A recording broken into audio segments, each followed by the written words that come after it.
Good morning, my name is Carolyn Klauba and I'm the Stewardship Director for the Starling Conservancy. Today I'm at Pinelands Nursery with Tom and Steve, and we're going to be talking about collecting native plant seeds and also the importance of leaving your plants at the end of the season, not cutting them down. So we're going to go over a bunch of different topics, how to collect seeds and dry it out and separate it and store it for getting ready for winter planting.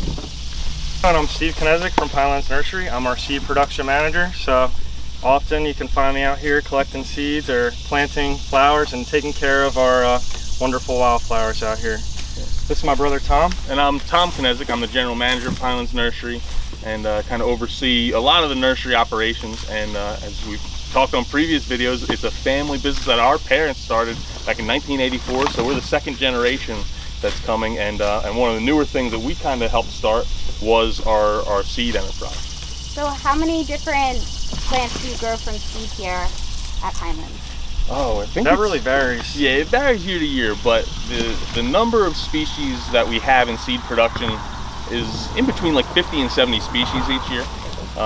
There's some things that are harder to produce and we take out of production. There's some things that seem really cool, so we add them into production.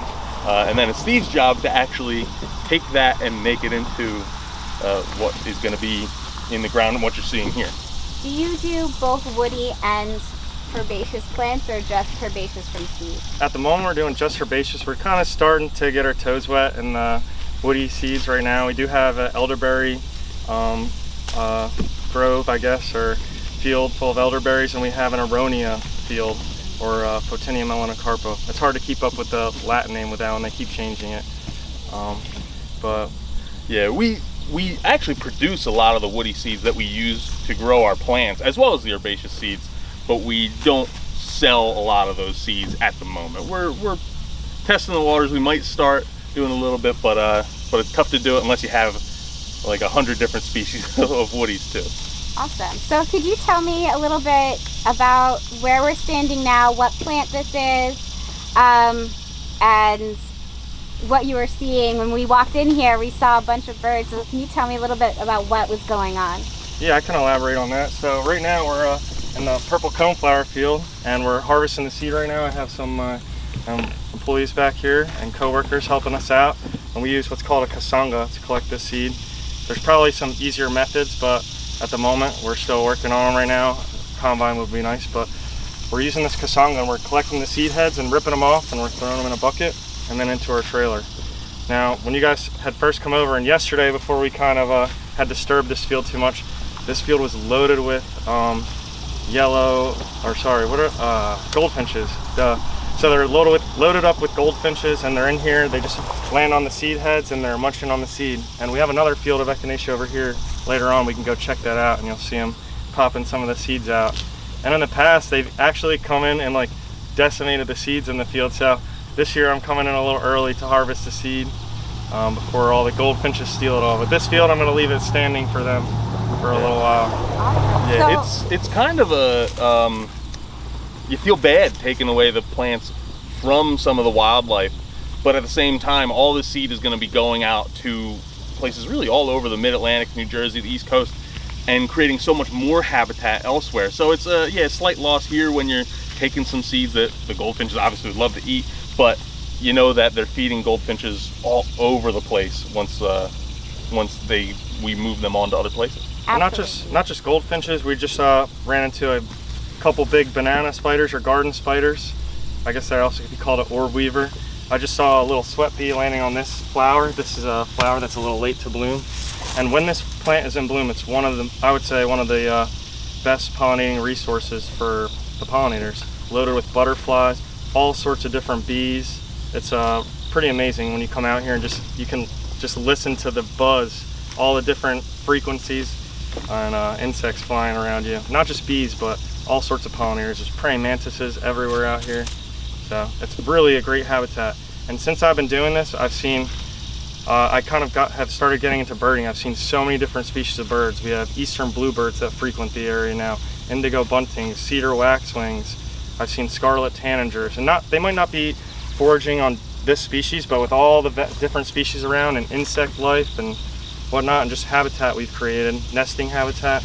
We're seeing a lot of interesting and cool birds come by. So I think that's something that's really great that I think people should be more aware of, that these flowers are not just for us, right? As we plant native plants, we're welcoming in birds, we're welcoming in bees, we're welcoming in all different types of butterflies and moths and other types of pollinators, and that we are creating the community, and we can do that on our own property. So by welcoming these native plants, we are welcoming more biodiversity and more animal and plant community into more spaces. So I think that's great.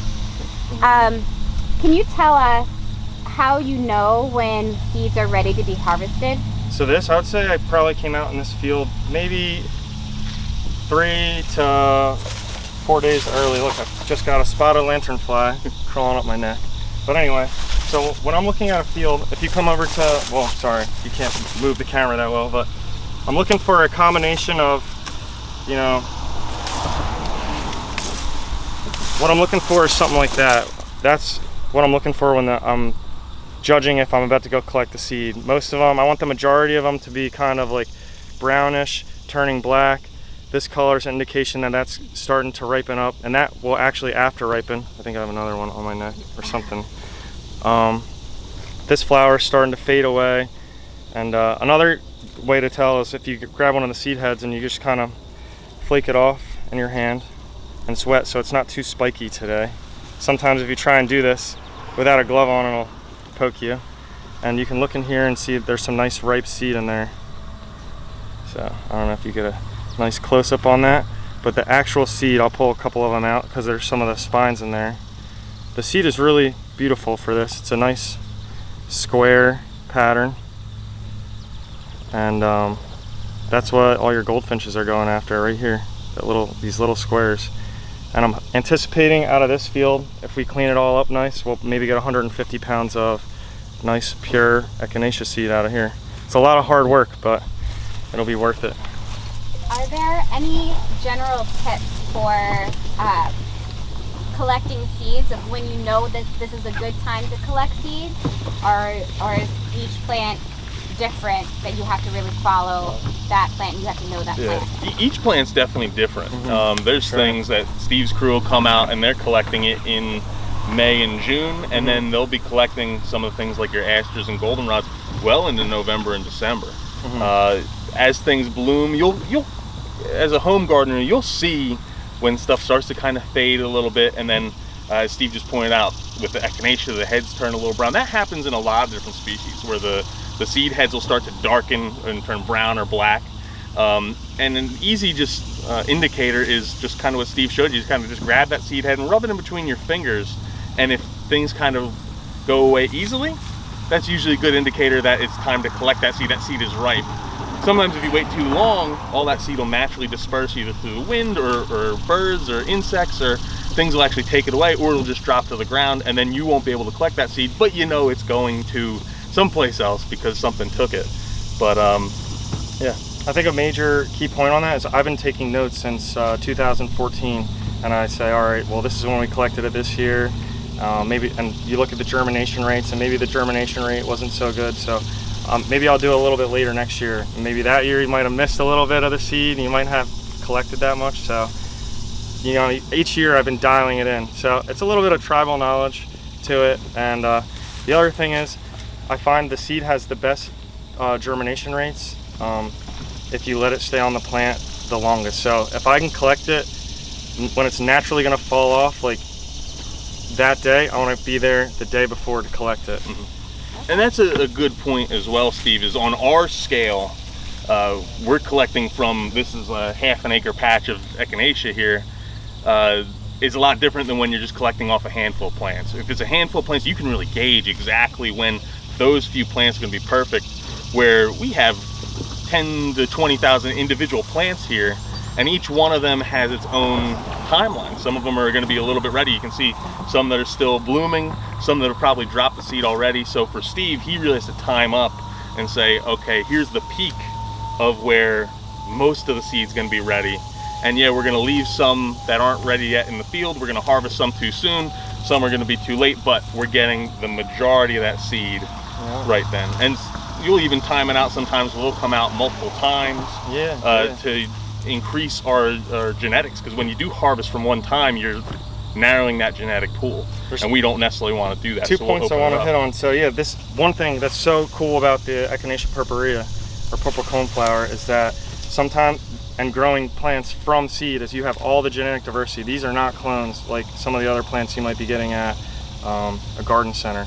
So out here you'll see purple coneflowers with giant cones, little tiny cones, ones that are dark purple, ones that are white, ones that are like orange in color, and I think that's a really interesting thing, and Tommy touched on it, that they're kind of blooming at different times. That's a good sign of genetic diversity. If they all like boom got ripe at one time, you kind of have an idea maybe it was a clone. Another interesting plant is that Tommy was telling you about, where we go out in waves and collect it, is Tradescantia ohioensis, also known as cow slobber because it's so slimy when you cut it, or Ohio spiderwort, which I think they call that because you can put it on a spider bite. But so that plant has one flower that blooms a day, or maybe like a couple that bloom a day, and then the next day maybe a few more will bloom. So over the course of maybe 4 weeks or so, you're getting new seeds that are cycling through and ripening up. So that one is really tough to get a lot of weight for me, in my opinion. Right, but as a home gardener, if you're just going out and noodling around in your backyard or your front yard, you can check it every day. For me, I just sometimes go out with my brown paper bag and a pair of scissors, and if I see something that's ready to pick, I just go ahead and cut it and put it in the bag. And so I think folks try to not be so intimidated about collecting seeds and growing things from seeds. You can after ripen seed too. So like this, I was just messing around with one of these. This one, the flower just kind of died off, and it looks like there might not be any seed in there. If I let this sit in the greenhouse for, I don't know, 4 or 5 days, this will start to brown up and ripen up. And if I break it apart now, it's gonna be tough, but if I let it sit in the greenhouse, that seed will come right out of there. And I can see that it's starting to develop, and you know, you might not have the best germination rate, but there'll definitely be some seed that comes up out of that. It's the same way as if you have your vegetable garden and you go pick a tomato and it's still somewhat green. It's just starting to turn red, but you put it on your windowsill in your kitchen right above the sink, and it slowly turns red. The same thing will happen with a lot of these native seeds. So it's better to collect a handful of days early than a couple days late, because if you collect too late, a lot of seed's not going to be there anymore. It's just not physically present on the plant. Yeah. Wonderful.